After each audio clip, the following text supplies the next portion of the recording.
Commander Johnson Benjamin sang Coast Guard Base Southern Negros kag Coast Guard Station Northern Negros Occidental. Commander Benjamin, sir, mayong gabi.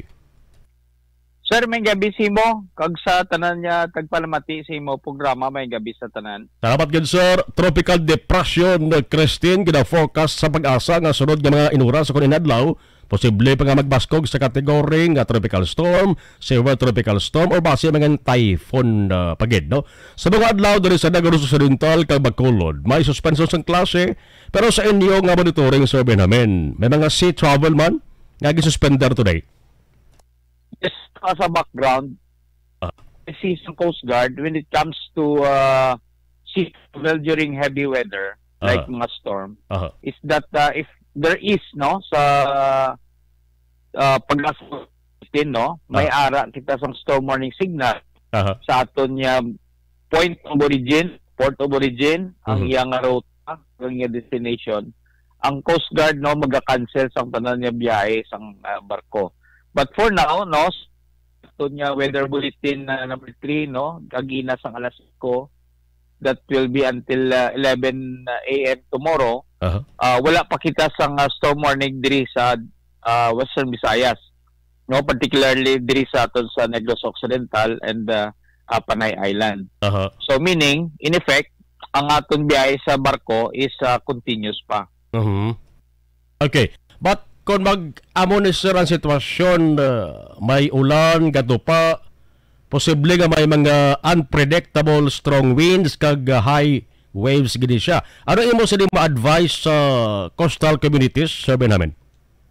Yes, sir, no, salamat sa opportunity. Amo na yung pinakadelikado subong sa aton diri sa baybayon, ang ginatawag na pugada. Yes. Sudden gust of very strong wind and a very high waves. Amo na ang gapalunod gid sa aton nga mga sakayan pandagat. So gina-advise nato no kay very unpredictable ang aton nga weather.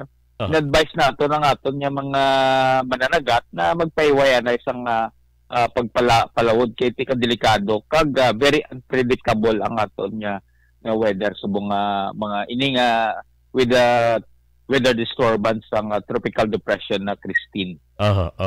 Sila ko gani, sir, sa iban nga mga travelers black kung hindi man lang importante kung emergency ang biyahe, siguro, sir, pwede lang ana nga i-postpone, no? Para at least masiguro gid ba lesson nga safety bla labi na sa mga sea travelers, sabay namin.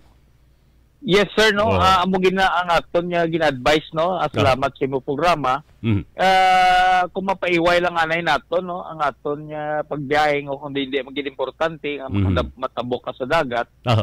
Paiway lang anay. O palampuason tala na ining malain nga panahon. Yes, may mga ginatawag man beach goers, no. Dapat i-discourage anay siguro ni from swimming, no. Tungod sa unsafe weather condition, no.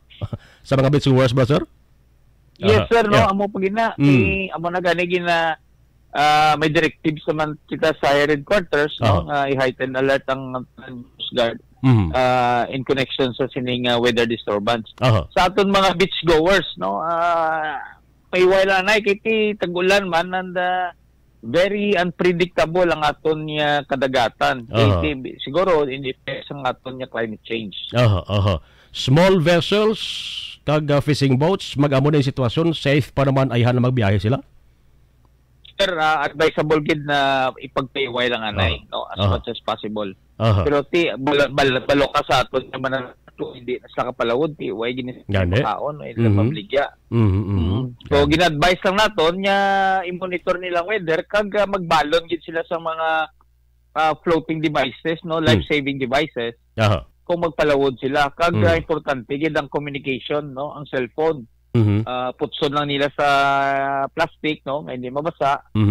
May ara naman subong nga mga waterproof na mga casing no, para at least makatawag sila sa ilay mata or sa authority o sa aton sa Coast Guard kung in case na magkaroon sila ng emergency sa lawod. Ang roll-on, roll-off vessels pwede lang sa gihapon maka-operate, sir, but under strict conditions. Yes, sir, no. Sometimes no, kung ang ila schedule, sila na mismo ang kapitan mismo ga advise sa aton nga hindi sila na maglayag. But by policy sa Coast Guard no, ang Coast Guard mismo pwede man maka-advise, no? Hindi sila na ipalimpuaso ng anay ang pugada pagos na maglayag. Commander Johnson Benjamin, sir, thank you so much sa information, sir. Good luck sa inyo sa inyong trabaho. Salamat, gid. Thank you and good evening. Action Firing Line. Ang